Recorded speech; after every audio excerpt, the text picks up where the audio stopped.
Serious people of Reddit, what's your "if I'm going down I'm taking you with me" story? I was rock climbing and this guy who was my belayer for the day was kicked off a deck.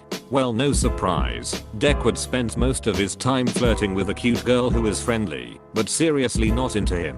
He gets chewed out by our lead for not paying attention, which means he continues to not pay attention as he is incapable of picking up cues. Well, there's me, 25 feet or so off the ground with my rope slack and feeling my hand slipping because I'm just running out of steam. Now, having told him 3 times to pick up the slack, I look down and see he's completely ignoring me to chat with this girl again. My mistake was looking down as I reach to readjust my weakening hold and slip. The rope shoots out of his limp, sausage-like fingers and I began to fall. I know a properly tied off rope shouldn't do that. I don't know how he ducked that up too. My only thought is, if I'm going to fall, I'll damn well land on him. Well, I did. I landed straight on his cushy, as whole body. I was barely injured. He was taken to hospital after having 80 odd kilos land on him from 2 stories up. I never happened to see him at that rock climbing club again. I once worked for a startup company and they missed one of my paychecks. It wasn't a gigantic deal to me because they were a bit strapped for cash and we had a big release coming soon and I was decently paid anyway, so I just said duck it. They then fired me 2 days before release, making it sound like I had been inadequate despite zero indication from them that I was such before that day. So I made the proper legal arrangements to recoup my missing paycheck and told them I'd be going to labor and industry. I had already filed a complaint because if they were going to fire me after I worked 70 hours a week for over a month to try and meet their deadline, out of nowhere, I sure as duck wasn't going to cut them the slack of an entire paycheck. I got my paycheck. They went out of business because they were corrupt and had been misusing investor funds for years before this, unbeknownst to me, and I laughed my way to the bank. Super simple, but I'm notorious in my friend group of having a fear of water. I'm okay in pools since you can, hopefully, see the bottom. But even shallow lakes, rivers and oceans are a no-go for me. Some friends ended up renting a boat and wanted to take it out on the lake and begged me to come out. I kept telling them no way in hell would I ever willingly go out and sit in the middle of a lake. Finally I caved because I dunno, they were friends and really wanted me to go. Someone said it could really help me face my fears. Even though I didn't plan on getting in the water, I'm not going to wear jeans to the sunny beach, so I left my wallet, keys, and phone in the car. Within 10 minutes of getting to the middle of the lake, Buddy, who suggested I face my fears, and I think his brother, asked me if I got the time. I shrug and tell them I left my phone back in my car. They both lunge at me and start throwing me overboard. I latch on for dear life and fight as if the river is lava, because to me it essentially is. I eventually realize I'm 100% going over and there is nothing I can do except let go of the railing I was gripping onto and instead grab them both as I pulled back and forced all 3 of us into the water. Getting back on the boat was easy. It had a little ramp and ladder for climbing in out, and you can betcha as I was the first climbing back up, the brothers got mad at me because they had their phones in their pockets and I ruined them. But everyone quickly pointed out that they pushed me in the water knowing I hated it and that they deserved it. They argued that they intentionally tried to make sure I didn't have anything electronic on me, but everyone shut them down. They were allowed back on the boat when they apologized. My friend apologized, and I actually did chip in to help him get a new phone later, but his brother swam back to shore and got even more upset and demanded I help him with his new phone since I helped his brother. But he didn't feel bad or think he did anything wrong, so duck that guy. When I worked as a case manager as an MHMR, we had a new department supervisor come in, and she was the worst. Every single person but myself and another case manager quit within the month of this woman starting. I really liked my job, and it was also my internship site for my master's degree, so I needed to stay employed there. Since so many people quit, this lady got permission to hire, and it soon became obvious that she wanted to get rid of anyone she hadn't hired and have a department full of people she had personally chosen. Surprise, surprise, most of her hires were shitty just like her. On top of being an awful human, She also had very little background in mental health and gave truly awful supervision when it came to clients and getting them the services they needed. Since I wasn't a part of the people she had hired, I knew she would try to get rid of me, so I made sure to document everything. Anytime I staffed a client with her, I would document her advice in that person's chart as well as the actions I took due to her advice. I also kept a detailed paper trail and would email her questions about policy so that I'd have record of her answers, which usually were the opposite of what our policy actually was. She even started walking to my desk to verbally give me answers to the questions I sent via email, and I'd have to make up some excuses to why I needed her answer in an email. Like I would tell her a parent or client had asked and I wanted to be able to give them a verbatim answer. I could tell she hated it. Anyway, several months later, I staffed a client with her who I believed needed to be hospitalized and wanted to run it by her first as she demanded. The kid was suicidal, homicidal, and impulsive, which is a recipe for disaster.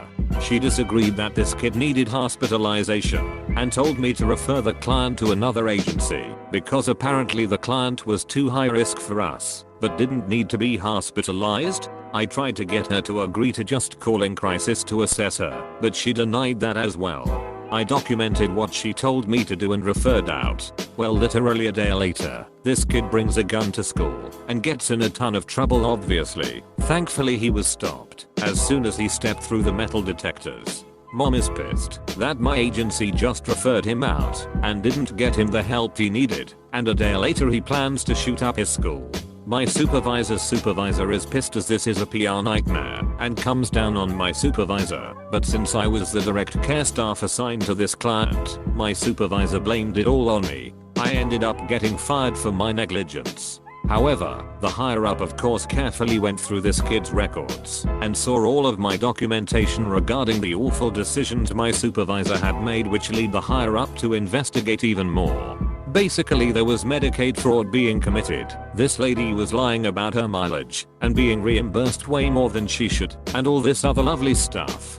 So she was fired as well. I was asked to come back, but duck that place and its corruption. When I was stationed in Korea, my sergeant threatened to tell command I was drinking underage. Fortunately I had pictures of our squad drinking and he was present, so I told I would show them to command if he told on me. When I was in university I did a 6-month exchange program in Spain. I took 4 classes while I was there and all had an equivalent credit at my university in Canada. I was getting A's in all of my classes, except one class, where I was really struggling, and getting a failing grade on an assignment in that class finally broke me. The prof for this class was the worst. It was an intermediate Spanish class, and he was marking us like he thought we should all be writing Shakespeare. Not only that, but how he told us to complete assignments vs how he marked them would be completely incongruent. He expected us to be doing things that he never taught us, and he should not have been expecting in the first place from an intermediate Spanish class. I realized it wasn't just my problem when the girl from France, whose Spanish was far better than anyone else in the class, started crying one day after she got an assignment back and begging to understand why she was marked so poorly. He just pointed at her assignment like that was the only explanation required and then ignored her after that. There was no way to drop the class or switch into another because of the way it was built into the exchange program. So I decided I would start emailing the teacher constantly after he gave us assignments, clarifying every little point, coming back with follow-up questions to try and figure out what the hell it was he actually wanted from us, spending way more time on assignments than they deserved. That way if I failed I would have this record showing how hard I was working in the class to bring to administration if I needed to fight it, and all the discrepancies between how he provided assignments vs how he marked them. A couple of days before the final exam, teacher evaluation forms came around, and I could tell by how long it took all of us to turn them in that I wasn't the only one in the class unloading on this guy. This was his first semester teaching at the university, so if his teacher evaluations didn't go well he wouldn't be invited back. If I failed this class then at least that asshole wouldn't be doing this to someone else next semester. We get our final marks a week later and I've managed to pull a C out of my ass. Great, just squeaked by. Then with final marks dispersed he's allowed to see his teacher evaluations. He sent an email to the entire class that night and lost his friggin' mind. We are talking sections with all caps, multiple exclamation marks, telling us how ducking stupid we all are, and how we don't know what we are talking about.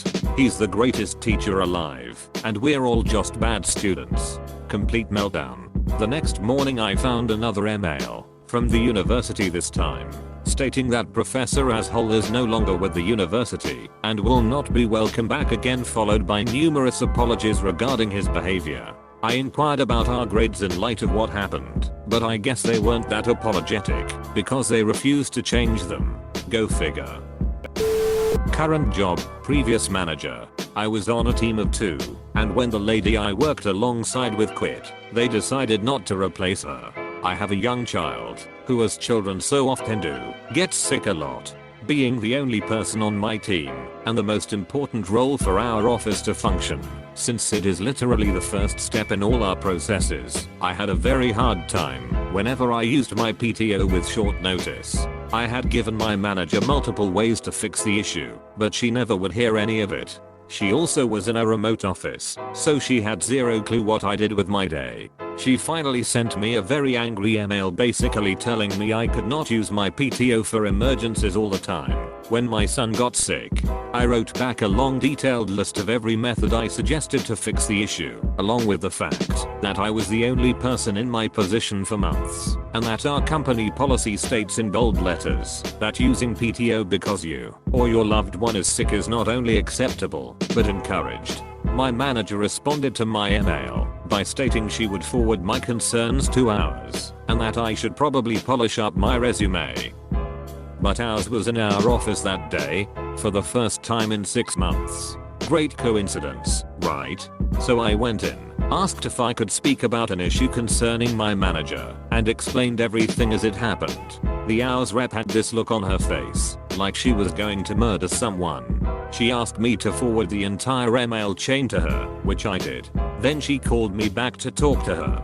A few people I talked to were aware that the manager and I had issues, and the lead of every team in our office basically told the AR rep that the entire office can't function without me, and that I've been doing the work of 3 people for 9 months. Later that day, my manager sent me a very angry message over email basically saying I was fired, and that I was to pack my things immediately for failing to do my job, and because I was causing a hostile work environment. I forwarded this to our rep, and then walked to her office, and asked if I should pack my stuff. She looked at me, and in a single sweet sentence said not a chance, she's royally ducked. And that's basically how my manager went from making $80k a year to being fired on a Wednesday with no compensation, no benefits, and no way to collect unemployment. All around a productive day.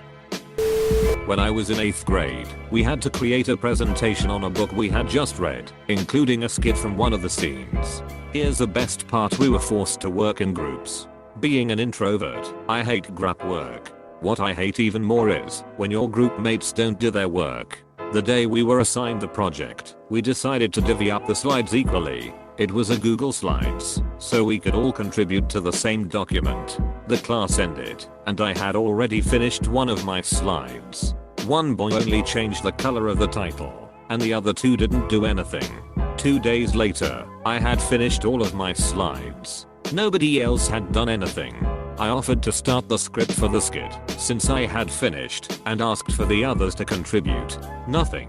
A couple more days passed, I had finished the skit as well, and all of the other slides were still empty. Finally, the night before the assignment was due came. I had hoped that even a title had been added. The slides were still empty. I finally decided to just finish it myself. I was up until about midnight, and the slides were not the best quality. Finally, presentation day comes. Of course, my group mates felt absolutely no remorse for doing no work. It was our turn to present, and my group mates nominated me to present. I finally decided to show them the consequences of their actions. I told them that we were all to present the slides we were supposed to work on. They obviously didn't know what they were doing, and were extremely unprepared. My grade went down, but theirs went down even more. In 7th grade, my teacher decided to use process drama to teach about the Holocaust. He told us we can hide anywhere in the building, and if we successfully evade him looking for us, we will get a bunch of extra credit. Conversely, if we are caught, we will get 5 points for each other classmate we rat out. I hid successfully in the computer class under a spare TV cart that barely fit me. My soon-to-be not friend had chosen poorly in the same room and was easily found. Upon walking out, I very clearly remember him yelling, "Wait, Yams is in the corner under the cart." I can't remember being so mad at someone. Ratted out for a mere 5 points. I yelled at him and definition overreacted. The lesson being a process drama, that was kind of the point.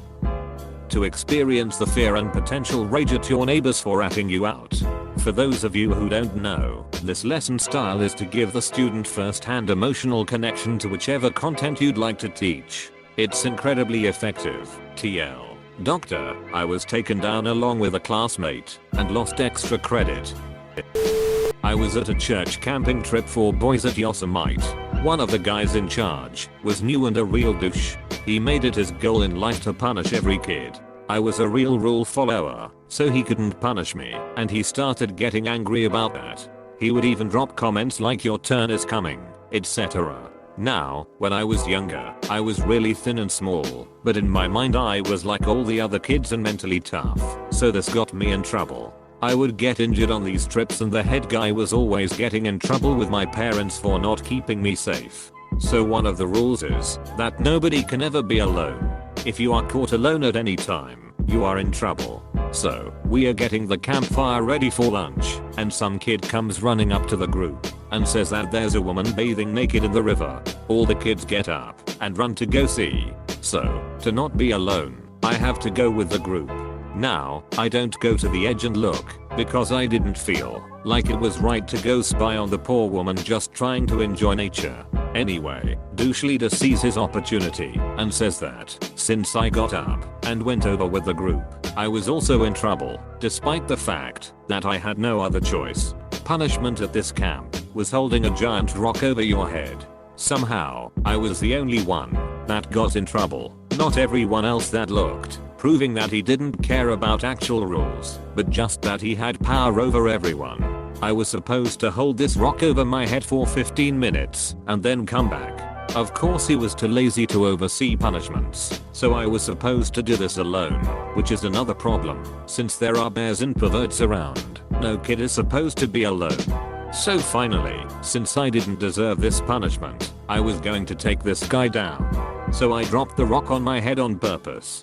Then I just laid there. I could feel a large bump rising on my head. I must have laid there for about 35 minutes. Finally, they realized that I didn't show up for lunch and someone asked where I was, and then everyone ran over to see me laying there with a rock next to my head. I said that the last thing that I remembered is that my arms were getting weak holding the rock over my head. Then the leader checked my head and found the bump. He was livid, because now he had to tell my mom I got hurt again. When asked why I was holding a rock over my head, I made sure to let them know that it was douche leader's punishment. He tried to deny it, but 25 young voices called him liar simultaneously, since they had all endured the same punishment. Douche leader was stripped of his power and spent the rest of the camp as just another camper. In fact, he called someone and left a day early. It was his first and last activity with the group.